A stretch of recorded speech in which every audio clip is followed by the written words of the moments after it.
Rayuela, de Julio Cortázar. Capítulo 4. Así había empezado a andar por un París fabuloso, dejándose llevar por los signos de la noche, acatando itinerarios nacidos de una frase de Clochat, de una bohardilla iluminada en el fondo de una calle negra, deteniéndose en las placitas confidenciales para besarse en los bancos y mirar las rayuelas, los ritos infantiles del guijarro, el salto sobre el pie para entrar en el cielo. La maga hablaba de sus amigas de Montevideo, de años de infancia, de una tal Ledesma, de su padre. Oliveira escuchaba sin ganas, lamentando un poco no poder estirarse.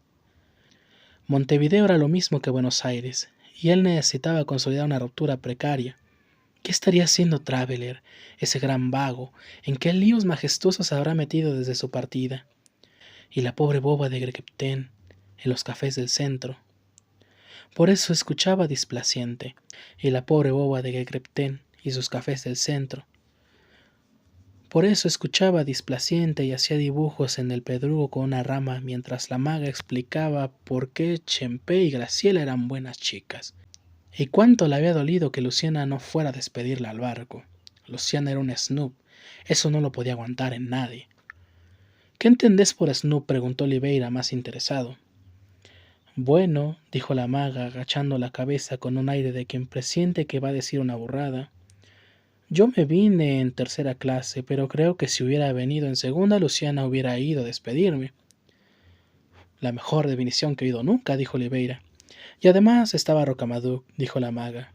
Y así fue como Oliveira se enteró de la existencia de Rocamadour, que en Montevideo se llamaba modestamente Carlos Francisco.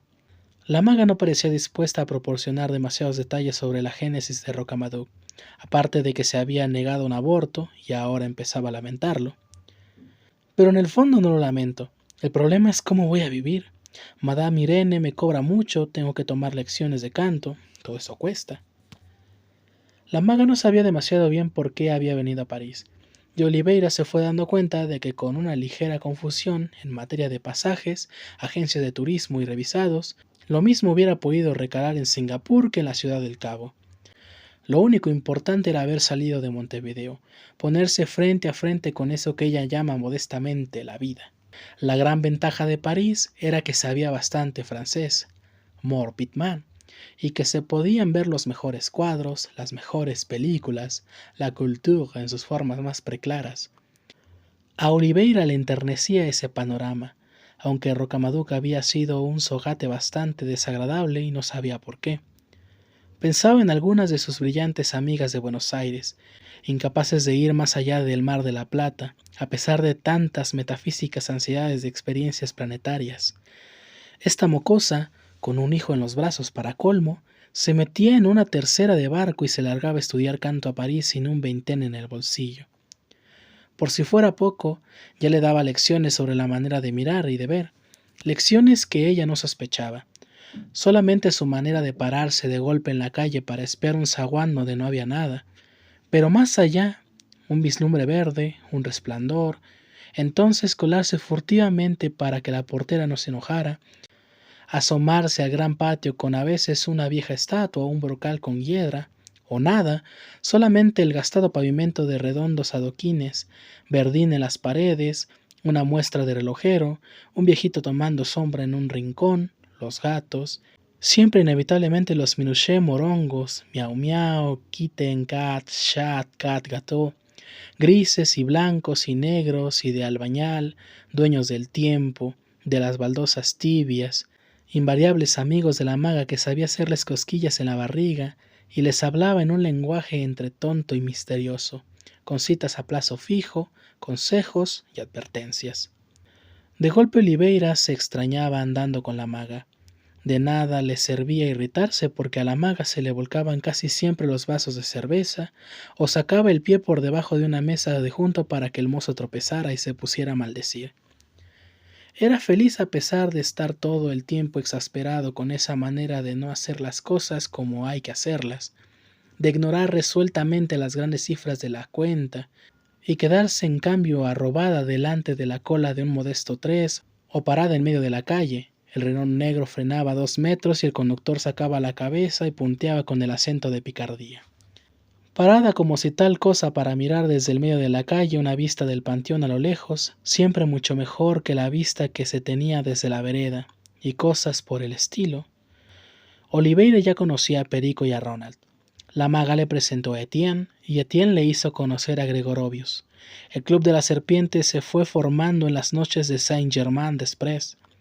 Todo el mundo aceptaba enseguida a la maga como una presencia inevitable y natural, aunque se irritaban por tener que explicarle casi todo lo que se estaba hablando, o porque ella hacía volar 1/4 kilo de papas fritas por el aire simplemente porque era incapaz de manejar decentemente un tenedor, y las papas fritas acababan casi siempre en el pelo de los tipos de la otra mesa, y había que disculparse y decirle a la maga que era una inconsciente. Dentro del grupo la maga funcionaba muy mal. Oliveira se daba cuenta de que prefería ver por separado a todos los del club, irse por la calle con Etienne o con Babs, meterlos en su mundo sin pretender nunca meterlos en su mundo, pero metiéndolos porque era gente que no estaba esperando otra cosa que salirse del recorrido ordinario de los autobuses y de la historia.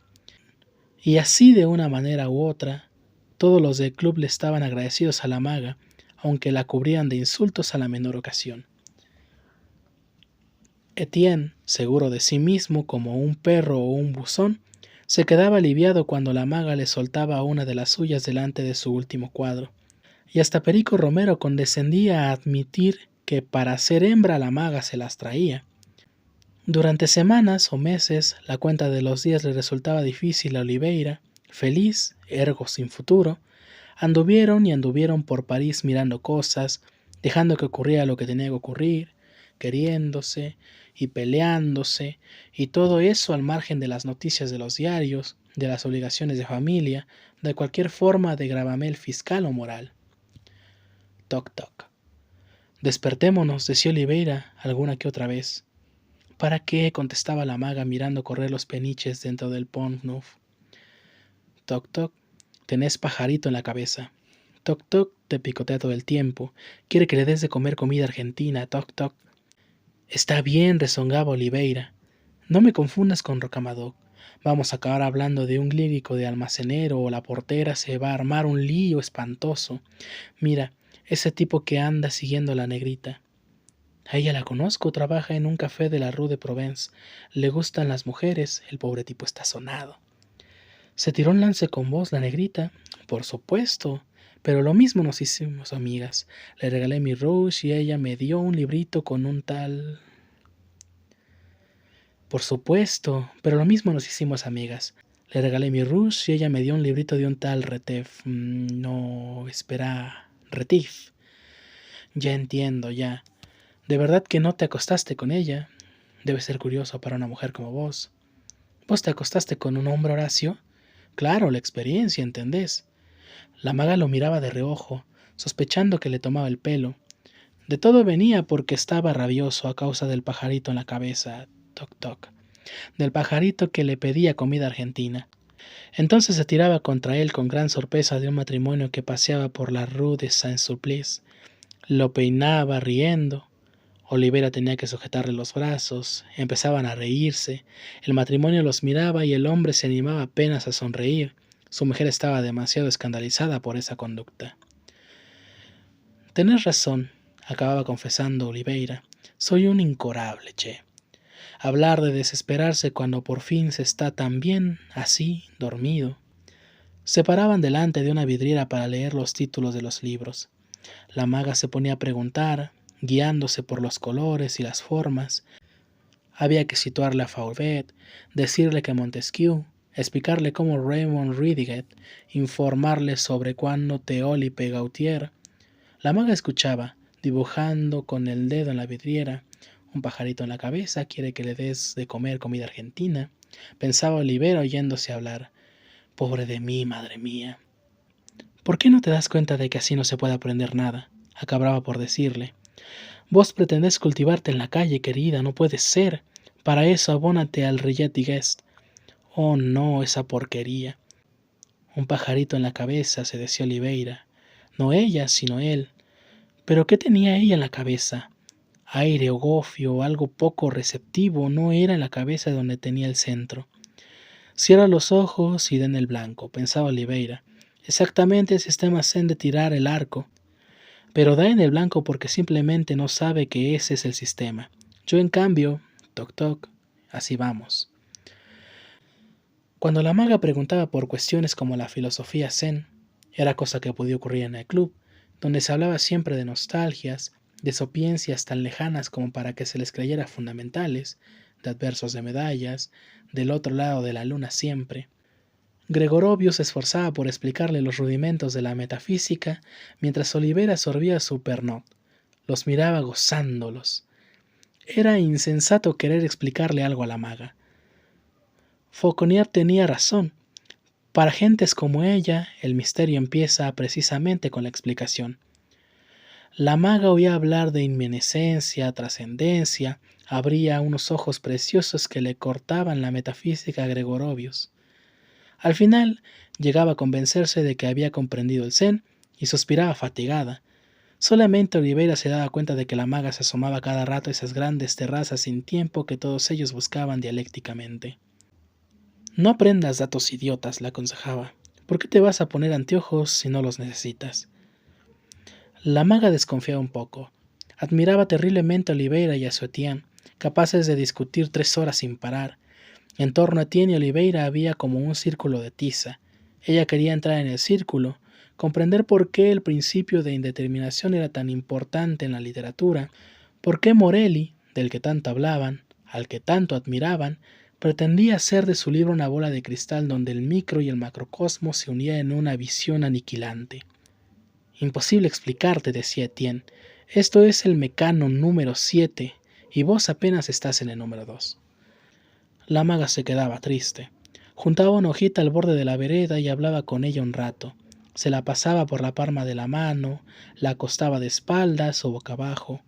La peinaba, terminaba por quitarle la pulpa y dejar al descubierto las nervaduras. Un delicado fantasma verde se había dibujado contra su piel. Etienne se la arrebataba con un movimiento brusco y la ponía contra la luz. Por cosas así la admiraban, un poco avergonzados de haber sido tan brutos con ella, y la maga aprovechaba para pedir otro medio litro y, si era posible, algunas papas fritas.